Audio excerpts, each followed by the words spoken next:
ನಮಸ್ಕಾರ ಎಲ್ರಿಗೂ. ಕಾರ್ತಿಕ ಮಾಸ ಈಗಾಗಲೇ ಶುರುವಾಗಿದೆ. ಇನ್ನು 27ನೇ ತಾರೀಕು ಸೋಮವಾರ ಮೊದಲ ಕಾರ್ತಿಕ ಸೋಮವಾರ ಆಗಿರುತ್ತೆ. ಬಹಳಷ್ಟು ಜನ ಶಿವನ ದೇವಾಲಯಕ್ಕೆ ತೆರಳಿ ಅಲ್ಲಿ ದೀಪಾರಾಧನೆ ಮಾಡ್ತಾರೆ. ಇದರಿಂದ ಶಿವನ ಅನುಗ್ರಹಕ್ಕೆ ಕೂಡ ಪಾತ್ರರಾಗ್ತಾರೆ. ಆದರೆ ಯಾವ ದೀಪ ಬೆಳಗಿದರೆ ಹೆಚ್ಚು ಫಲ ಅಂತ ನೋಡೋಣ ಬನ್ನಿ. ಕೆಲವರು ಬೆಲ್ಲದ ದೀಪ, ತಂಬಿಟ್ಟಿನ ದೀಪ, ಮಣ್ಣಿನ ದೀಪ, ದತ್ತೂರಿ ದೀಪ, 365 ಬತ್ತಿಗಳ ದೀಪ, ಕೂಷ್ಮಾಂಡ ದೀಪ ಇವುಗಳನ್ನು ಹಚ್ಚುವ ವಾಡಿಕೆ ಇದೆ. ವಿಷ್ಣುವಿಗೆ ಬೆಲ್ಲದ ದೀಪ, ತುಪ್ಪದ ದೀಪ, ನೆಲ್ಲಿಕಾಯಿ ದೀಪಗಳನ್ನು ಕೂಡ ಹಚ್ತಾರೆ. ಆದರೆ ಯಾವ ದೀಪ ಹಚ್ಚಿದರೆ ಏನು ಫಲ, ಶಿವನಿಗೆ ಯಾವ ದೀಪ ಹಚ್ಚಿದರೆ ಬೇಗ ಒಲಿತಾನೆ ಅನ್ನೋದನ್ನ ನಾವು ತಿಳ್ಕೊಳ್ಳೋಣ ಬನ್ನಿ. ಕಾರ್ತಿಕ ಮಾಸದ ಸೋಮವಾರ ಬಹಳಷ್ಟು ಜನ ಉಪವಾಸ ಅಥವಾ ಒಪ್ಪತ್ತು ಉಪವಾಸ ಆಚರಣೆ ಮಾಡ್ತಾರೆ. ತಮ್ಮ ಮನೆಗಳಲ್ಲಿರುವಂತಹ ಶಿವಲಿಂಗಕ್ಕೆ ಅಭಿಷೇಕ ಮಾಡಿ ಅಕ್ಕಿ ಪಾಯಸ ನೈವೇದ್ಯ ಮಾಡಿ ಶಿವನ ಮುಂದಿಟ್ಟು ಆ ಪರಮಾತ್ಮನನ್ನು ನೆನೆದು ದೀಪ ಬೆಳಗಬೇಕು. ಯಾವ ದೀಪ ಬೆಳಗಬೇಕು ಎಂದಾದರೆ ತೆಂಗಿನಕಾಯಿ ದೀಪ ಶಿವನಿಗೆ ಅಚ್ಚುಮೆಚ್ಚು. ಮನೆಯಲ್ಲಿ ಅಥವಾ ದೇವಸ್ಥಾನಗಳಲ್ಲಿ ದೀಪ ಬೆಳಗೋದೇ ಆದರೆ ಮೊದಲು ಸಂಕಲ್ಪ ಮುಖ್ಯ ಆಗಿರುತ್ತೆ. ನೀವು ಯಾವ ಕಾರಣಕ್ಕೆ ದೀಪ ಬೆಳಗಿಸ್ತಿದ್ದೀರಾ ಅನ್ನೋದು ಶಿವನಲ್ಲಿ ಪ್ರಾರ್ಥನೆ ಮಾಡಬೇಕು. ಎಷ್ಟು ವಾರಗಳ ಕಾಲ ಮಾಡ್ತೀರಾ ಅಂದರೆ ಕಾರ್ತಿಕ ಸೋಮವಾರದಲ್ಲಿ ಈ ಸರಿ 4 ಸೋಮವಾರ ಕಾರ್ತಿಕ ಸೋಮವಾರ ಬಂದಿದೆ. ಅದರಲ್ಲಿ 2 ವಾರ ಮಾಡ್ತೀರಾ, 1 ವಾರ ಮಾಡ್ತೀರಾ, 3 ವಾರ ಮಾಡ್ತೀರಾ ಅಥವಾ 4 ವಾರನೇ ಮಾಡ್ತೀರಾ. ಇದು ನೀವು ಕೌಂಟ್ ತಗೊಂಡು ನಂತರ ನೀವು ಸಂಕಲ್ಪ ಮಾಡ್ಕೋಬೇಕು. ಹಾಗಿದ್ರೆ ತೆಂಗಿನಕಾಯಿ ದೀಪನ ಯಾವ ರೀತಿ ಹಚ್ಚಬೇಕು ಅಂತ ನೋಡೋಣ ಬನ್ನಿ. ಒಂದು ಗುಂಡಗಿರುವಂತಹ ಒಂದು ತೆಂಗಿನಕಾಯಿ ತಗೊಳ್ಳಿ. ಅದನ್ನ ಜುಟ್ಟು ಪೂರ್ತಿಯಾಗಿ ಕೀಳಬೇಕಾಗುತ್ತೆ, ಅಂದರೆ ಪೂರ್ತಿ ಪ್ರಮಾಣದಲ್ಲಿ ತೆಗಿಬೇಕು. ನಂತರ ಅದನ್ನ ಸಮವಾಗಿ ಒಡಿಬೇಕು. ಎರಡೂ ಸಮ ಹೋಳಾಗಿರಬೇಕು. ನಂತರ ನೀವು ನಿಮ್ಮ ಮನೆಯಲ್ಲೇ ದೀಪ ಅಂದರೆ ತೆಂಗಿನಕಾಯಿ ದೀಪ ಬೆಳಗೋದೇ ಆದರೆ ಒಂದು ಹಿತ್ತಾಳೆ ತಟ್ಟೆ ಅಥವಾ ಕಂಚು ಬೆಳ್ಳಿ ತಟ್ಟೆಗಳನ್ನ ತಗೋಬೇಕು. ಅಥವಾ ನೀವು ದೇವಸ್ಥಾನದಲ್ಲಿ ಏನಾದರೂ ದೀಪ ಬೆಳಗ್ತೀನಿ ಅಂತ ಹೇಳಿದ್ರೆ ಒಂದು ಅಡಿಕೆ ತಟ್ಟೆ ಅಂತ ಬರುತ್ತಲ್ಲ, ಅದನ್ನ ನೀವು ತಗೊಳ್ಳಿ. ಕಾರಣ ಇಷ್ಟೇ, ನೀವು ಅಡಿಕೆ ತಟ್ಟೆ ತಗೊಳ್ಳೋದ್ರಿಂದ ಅದನ್ನ ನೀವು ದೇವಸ್ಥಾನದಲ್ಲೇ ಬಿಟ್ಟು ಬರ್ಬೋದು. ಯಾಕೆಂದರೆ ಅದನ್ನ ನೀವು ಮತ್ತೆ ಮನೆಗೆ ತರುವಂತಿಲ್ಲ. ಆದ್ದರಿಂದ ಅಡಿಕೆ ತಟ್ಟೆನ ತಗೋಬೋದು. ನೀವು ಮನೆಯಲ್ಲೇ ಆಗಲಿ ದೇವಸ್ಥಾನದಲ್ಲೇ ಆಗಲಿ ತೆಂಗಿನಕಾಯಿ ದೀಪ ಯಾವ ರೀತಿ ಹಚ್ಚಬೇಕು ಅಂತ ನಾನು ಹೇಳ್ತಾ ಇದ್ದೀನಿ ನೋಡಿ. ಒಂದು ತಟ್ಟೆ ತಗೊಂಡಿದ್ದ ನಂತರ ಅದಕ್ಕೆ ಸ್ವಲ್ಪ ಅರಿಶಿಣ ಕುಂಕುಮ ಹಚ್ಚಬೇಕು. ಆಮೇಲೆ ಅದು ತುಂಬ ಅಕ್ಕಿನ ಹಾಕಬೇಕು. ನಂತರ ಅಕ್ಕಿ ಮೇಲೆ ನೀವು ಸ್ವಸ್ತಿಕ್ ಅಥವಾ ಓಂ ಅಂತ ಬರಿಬೇಕಾಗುತ್ತೆ. ನೀವು ಅದೆಲ್ಲ ಮಾಡೋಕ್ಕಿಂತ ಮುಂಚೆ ಶಿವನನ್ನು ಬೇಡ್ಕೋಬೇಕು. ಈಗಾಗಲೇ ಸಂಕಲ್ಪ ಸಹಿತ ಮಾಡ್ಕೋಬೇಕು ಅಂತ ಹೇಳಿದ್ದೀನಲ್ಲ. ನಿಮಗೆ ಯಾವ ತೊಂದರೆ ಸಾಲ್ವ್ ಆಗಬೇಕು ಅದನ್ನ ನೀವು ಬೇಡ್ಕೋಬೇಕು. ನಂತರ ಆ ಸ್ವಸ್ತಿಕ್ ಅಥವಾ ಓಂ ಅದ್ರ ಮೇಲೆ ಕೂಡ ಸ್ವಲ್ಪ ಅರಿಶಿಣ ಕುಂಕುಮ ಹಚ್ಚಿ ಅದರ ಮೇಲೆ ನೀವು ಹೋಳು ಮಾಡಿರೋಂತಹ ತೆಂಗಿನಕಾಯಿಗಳನ್ನ ಇಡಬೇಕು. ಎಡಬದಿಗೊಂದು ಬಲಬದಿಗೊಂದು ಇಟ್ಟು ಅದ್ರ ತುಂಬ ನೀವು ತೆಂಗಿನೆಣ್ಣೆಯನ್ನು ಕೂಡ ಹಾಕಬೇಕು. ತೆಂಗಿನೆಣ್ಣೆ ಅಂತ ಹೇಳಿದ್ರೆ ಕೊಬ್ಬರಿ ಎಣ್ಣೆ, ಅದು ತುಂಬ ಹಾಕಬೇಕು. ನಂತರ ಅದಕ್ಕೆ ಬತ್ತಿಗಳನ್ನ ಹಾಕಬೇಕು. 5 ಬತ್ತಿ ಹಾಕಿದರೆ ಒಳ್ಳೆಯದು, ಅಥವಾ 2 ಬತ್ತಿಗಳನ್ನ ಕೂಡ ಹಾಕ್ಬೋದು.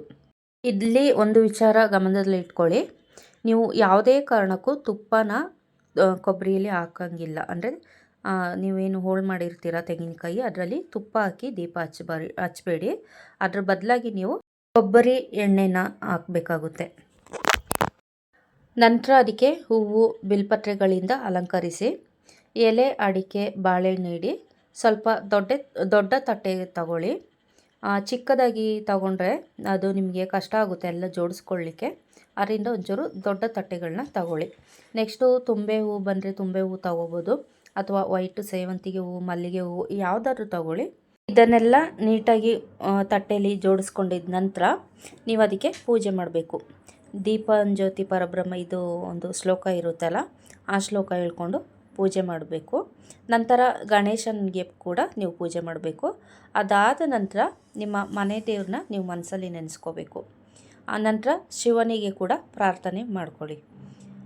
ನಾನು ಇಂತಹ ಕಾರ್ಯಕ್ಕೆ ನನ್ನ ಮನಸ್ಸಿನ ಇಚ್ಛೆ ಈಡೇರಲಿ, ಅಥವಾ ನನ್ನ ಕಷ್ಟ ನಿವಾರಣೆಗೆ ನಾನು ಈ ಸಂಕಲ್ಪ ಪೂಜೆ ಮಾಡ್ತಾ ಇದ್ದೀನಿ, ಈ ರೀತಿಯಾಗಿ ಬೇಡ್ಕೊಂಡು ನಂತರ 2 ಊದ್ಕಡ್ಡಿ ತಗೊಂಡು ಅದರಿಂದ ದೀಪ ಹಚ್ಚಿ. ನಂತರ ಅದೇ ಕಡ್ಡಿಯಿಂದ ಪೂಜೆ ಮಾಡಿ ಶಿವನಿಗೆ ಬೆಳಗಬೇಕು. ದೇವಸ್ಥಾನದಲ್ಲಿ ಕನಿಷ್ಠ 5 ಸುತ್ತು ಬನ್ನಿ. ಅದಾದ ಮೇಲೆ ಶಿವನ ಹತ್ರ ಪ್ರಾರ್ಥನೆ ಮಾಡಿ, ಅಲ್ಲಿ ನೀವು ದೀಪ ಇಡೋಕ್ಕೆ ಏನಾದರೂ ಒಂದು ವ್ಯವಸ್ಥೆ ಮಾಡಿರ್ತಾರೆ, ಆ ಜಾಗದಲ್ಲಿ ಹೋಗಿ ನೀವು ದೀಪ ಇಟ್ಟು ಕೈ ಮುಕ್ಕೋಬೇಕು. ನೀವು ಮನೇಲೇ ಇದನ್ನ ದೀಪ ಹಚ್ತೀನಿ ಅಂತ ಹೇಳಿದ್ರೆ, ಮೊದಲು ಗಣೇಶನಿಗೆ ಪೂಜೆ ಮಾಡಿ, ನಂತರ ನಿಮ್ಮ ಮನೆ ದೇವರಿಗೆ ಪೂಜೆ ಮಾಡಿ, ಅಂದರೆ ನಿಮ್ಮ ಮನೆ ದೇವ್ರಿಗೂ ಕೂಡ ಈ ದೀಪನ ಬೆಳಗಬೇಕಾಗುತ್ತೆ. ನಂತರ ಶಿವನಿಗೂ ಕೂಡ ಬೆಳಗಬೇಕಾಗುತ್ತೆ. ನೀವು 4 ಸೋಮವಾರಗಳು ಇದೇ ರೀತಿ ಮಾಡಿದಲ್ಲಿ ನಿಮ್ಮ ಮನಸ್ಸಿನಲ್ಲಿರುವ ಇಚ್ಛೆಗಳು ಈಡೇರುತ್ತೆ. ಶಿವನ ಅನುಗ್ರಹ ಕೂಡ ಸಿಗುತ್ತೆ. ತೆಂಗಿನಕಾಯಿ ಮಹತ್ವ ಅಂತ ಏನು ಅಂತ ನೋಡೋದಾದರೆ, ತೆಂಗಿನಕಾಯಿ ಸರ್ವಶ್ರೇಷ್ಠ ಫಲ. ಯಾಕೆ ಅಂತ ಹೇಳಿದ್ರೆ, ತೆಂಗಿನಕಾಯಿ ಯಾವುದೇ ಎಂಜಲ್ ಅಲ್ಲ. ಕಾರಣ, ಯಾವುದೇ ಒಂದು ಪ್ರಾಣಿ ತೆಂಗಿನಕಾಯಿಯನ್ನು ಅಗಿದು ಅದರ ಮಲದಿಂದ ಆಗಲಿ ಅಥವಾ ಬೀಜದಿಂದ ಆಗಲಿ ತೆಂಗಿನಕಾಯಿ ಸಸಿ ಹುಟ್ಟುವುದಿಲ್ಲ. ಕಾಯಿ ಮೊಳಕೆ ಒಡೆದು ಗಿಡವಾಗಿ ಮರವಾಗಿ ಬೆಳೆಯುತ್ತೆ. ಬಾಳೆಹಣ್ಣು ಕೂಡ ಅದೇ ರೀತಿ ಇರುತ್ತೆ. ಆದರೆ ಬೇರೆ ಹಣ್ಣುಗಳು ಈ ರೀತಿ ಇರಲ್ಲ. ಬೇರೆ ಹಣ್ಣುಗಳು ಪ್ರಾಣಿಗಳ ಮಲದಿಂದ ಅಥವಾ ಬೀಜದಿಂದ ಹುಟ್ಟುತ್ತವೆ. ಅಥವಾ ನಾವು ಏನು ತಿಂತೀವಿ, ಸೀಬೆಹಣ್ಣು, ಬೇರೆ ಯಾವುದಾದ್ರೂ ಬೀಜ ಇರೋಂಥದ್ದು ಹಣ್ಣುಗಳು ಏನು ತಿಂತೀವಿ, ಅದನ್ನ ನಾವು ಬೇರೆ ಎಲ್ಲಾದರೂ ಬಿಸಾಕಿದಾಗ ಅಲ್ಲಿ ಕೂಡ ಅದು ಮೊಳಕೆ ಒಡೆದು ಹಣ್ಣಾಗುವಂಥ ಚಾನ್ಸಸ್ ಇರುತ್ತೆ. ಆದ್ದರಿಂದ ತೆಂಗಿನಕಾಯಿ ಮತ್ತು ಬಾಳೆಹಣ್ಣು ಈ ರೀತಿಯಾಗಿ ಹುಟ್ಟಲ್ಲ. ಅದು ಮೊಳಕೆ ಒಡೆದೇ ಹುಟ್ಟಬೇಕು. ಅದನ್ನ ಯಾರೂ ಎಂಜಲ್ ಮಾಡೋಕ್ಕೆ ಸಾಧ್ಯ ಇಲ್ಲ. ಆದ್ದರಿಂದ ತೆಂಗಿನಕಾಯಿ ಮತ್ತು ಬಾಳೆಹಣ್ಣನ್ನು ಸರ್ವಶ್ರೇಷ್ಠ ದೇವರ ನೈವೇದ್ಯಕ್ಕೆ ಅಂತ ಹೇಳ್ತಾರೆ. ಇದಿಷ್ಟು ಈ ವಿಡಿಯೋದ ಮುಖ್ಯಾಂಶಗಳಾಗಿರುತ್ತೆ. ಈ ವಿಡಿಯೋದಲ್ಲಿ ತೆಂಗಿನಕಾಯಿ ದೀಪನ ಯಾವ ಕಾರಣಕ್ಕೆ ಹಚ್ಚಬೇಕು ಅಂತ ತಿಳಿಸ್ಕೊಟ್ಟಿದ್ದೀನಿ. ಮುಂದಿನ ವಿಡಿಯೋದಲ್ಲಿ ಬೇರೆ ದೀಪಗಳನ್ನ ಯಾವ ಕಾರಣಕ್ಕೆ ಹಚ್ಬೋದು ಅಂತ ತಿಳಿಸ್ಕೊಡ್ತಾ ಇದ್ದೀನಿ. ಇನ್ನು ಯಾರೆಲ್ಲ ಸಾಲಬಾಧೆಯಿಂದ ನರಳುತ್ತಿದ್ದೀರಾ ಅಥವಾ ಹಣಕಾಸಿನ ಸಮಸ್ಯೆಯಿಂದ ನರಳುತ್ತಿದ್ದೀರಾ, ದಾರಿದ್ರ್ಯ ದೋಷದಿಂದ ನರಳುತ್ತಿದ್ದೀರಾ, ಇವರೆಲ್ಲ ನಿಮಗೆ ಒಂದು ಒಳ್ಳೆ ಸಮಯ ಅಂತ ಹೇಳ್ಬೋದು. ಕಾರ್ತಿಕ ಮಾಸದಲ್ಲಿ ಸೋಮವಾರ ಬೆಳಗ್ಗೆ ಅಥವಾ ಸಂಜೆ ಶಿವಾಲಯಕ್ಕೆ ತೆರಳಿ ಅಲ್ಲಿ ನೀವು ದರಿದ್ರ ದಹನ ಸ್ತೋತ್ರನ ಪಠಿಸಬಹುದು. ಇದು ನಿಮಗೆ ಗೂಗಲಲ್ಲೆಲ್ಲ ಸಿಗುತ್ತೆ, ನೀವು ನೋಡ್ಕೊಳ್ಳಿ, ಅಥವಾ ಬುಕ್ಕು ಕೂಡ ಸಿಗುತ್ತೆ.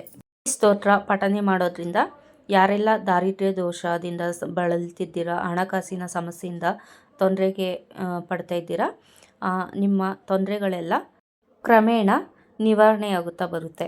ಇದನ್ನ ನೀವು ಅನುಭವಿಸಿ ನೋಡಬಹುದು. ದಾರಿದ್ರ್ಯ ದಹನ ಸ್ತೋತ್ರ ತುಂಬ ಒಂದು ಎಫೆಕ್ಟಿವ್ ಆಗಿ ವರ್ಕ್ ಮಾಡುತ್ತೆ. ಇದು ಕಾರ್ತಿಕ ಮಾಸ ಆಗಿರೋದ್ರಿಂದ ನೀವು ಮೊದಲನೇ ಕಾರ್ತಿಕ ಸೋಮವಾರದಿಂದ ಶುರು ಮಾಡಿ 4 ವಾರಗಳು ಕೂಡ ಈ ರೀತಿ ಮಾಡ್ಬೋದು. ಅಥವಾ ಪ್ರತಿ ಸೋಮವಾರಗಳಲ್ಲಿ ಶಿವನ ಮುಂದೆ ನೀವು ಈ ಥರ ಮಾಡಬಹುದು. ನೋಡಿದ್ರಲ್ಲ ವೀಕ್ಷಕರೇ, ಈ ವಿಡಿಯೋ ನಿಮಗೆ ಇಷ್ಟ ಆದರೆ ಲೈಕ್ ಮಾಡಿ, ಶೇರ್ ಮಾಡಿ, ಹಾಗೆ ಸಬ್ಸ್ಕ್ರೈಬ್ ಮಾಡ್ಕೊಳ್ಳಿ. ಮುಂದಿನ ವಿಡಿಯೋದಲ್ಲಿ ಹೊಸ ವಿಷಯದೊಂದಿಗೆ ಸಿಗ್ತೀನಿ. ಅಲ್ಲಿವರೆಗೂ ಧನ್ಯವಾದಗಳು.